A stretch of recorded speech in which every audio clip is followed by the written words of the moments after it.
Despite how awful fandoms can be when anyone does anything wrong to their beloved movie series, just talk to Scott about The Last Jedi, as well as how harsh critics can be, Hollywood occasionally rises up as a surprisingly forgiving place. And by the look of some films on the slate for the next few years, it seems we're going to see some familiar names coming back to relevance. With that in mind, I'm Ash from What Culture, and these are 10 actors who are about to make a huge comeback. 10. Macaulay Culkin.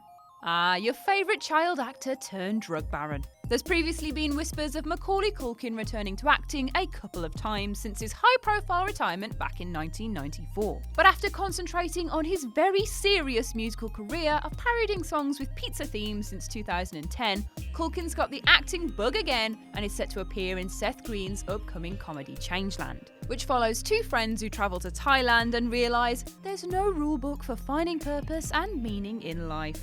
Well, isn't that just lovely? 9. Demi Moore. Demi Moore hasn't been entirely inactive as a film actor in the past decade, but you'd be forgiven for not actually knowing too many of the titles of the 11 films she's seen released since 2010. Moore's profile has picked up in the past couple of years since she got a recurring role on Empire, but it hasn't transformed into a meaningful film revival yet. That all might change this year though with Love, Sonia, the Indian sex trafficking drama she has a prominent role in, and then next year when she takes one of the leads in Blumhouse horror comedy Corporate Animals. 8.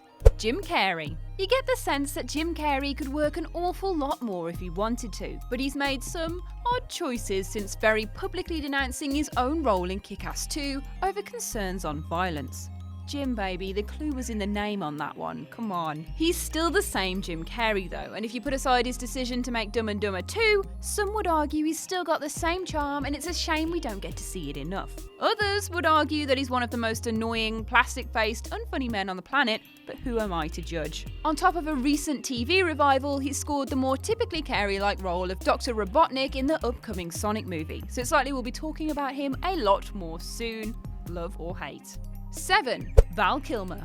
Val Kilmer is another of those names who's cropped up in these conversations before, and a lot of that has to do with the level of goodwill he commands with fans, even despite some rather notorious professional stories about him. But then nobody was accounting for the Top Gun sequel actually getting off the ground and Kilmer being welcomed back as Iceman. Sure, it might be no more than a cameo, but it's going to do massive things for Kilmer's profile when it happens, and if he's able to work more, you just know we'll get more offers on the back of his nostalgic return. 6. Thomas Jane.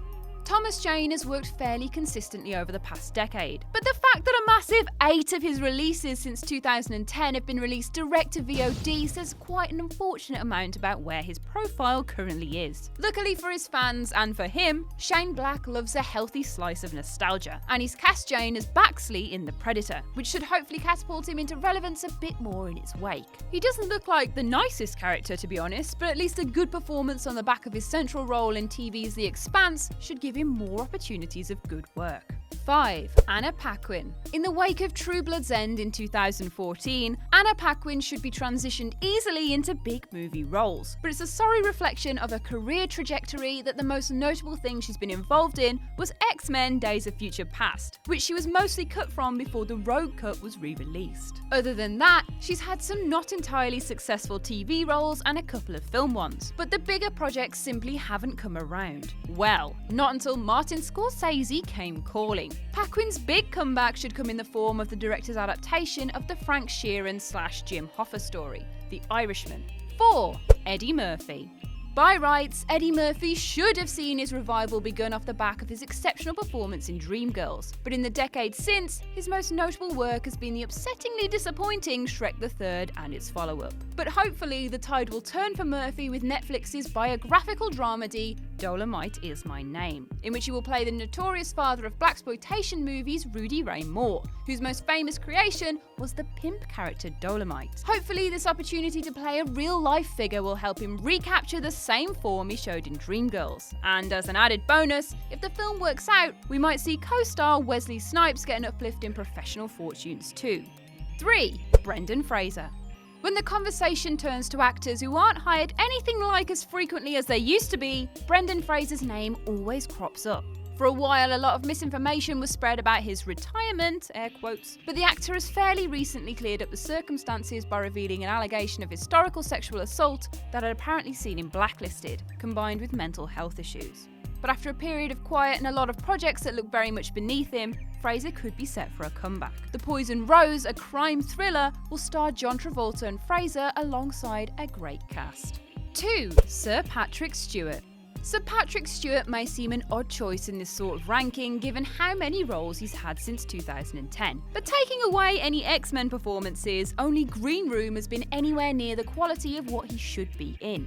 Sure, there have been lots of opportunities to lend his voice to animated characters, or narrators in the case of Ted, but that's hardly prominent work either. And if you remove that bracket of work from the equation, Stewart has done very little of note, with some serious misfires under his belt, including, but not limited to, him playing an actual poop in the Emoji Movie. It's not been great really, has it? Hopefully the promised return of Captain Picard for a whole new Star Trek Legacy series will be exactly what Stewart needs to really kick up his work to boldly go where he has already gone before.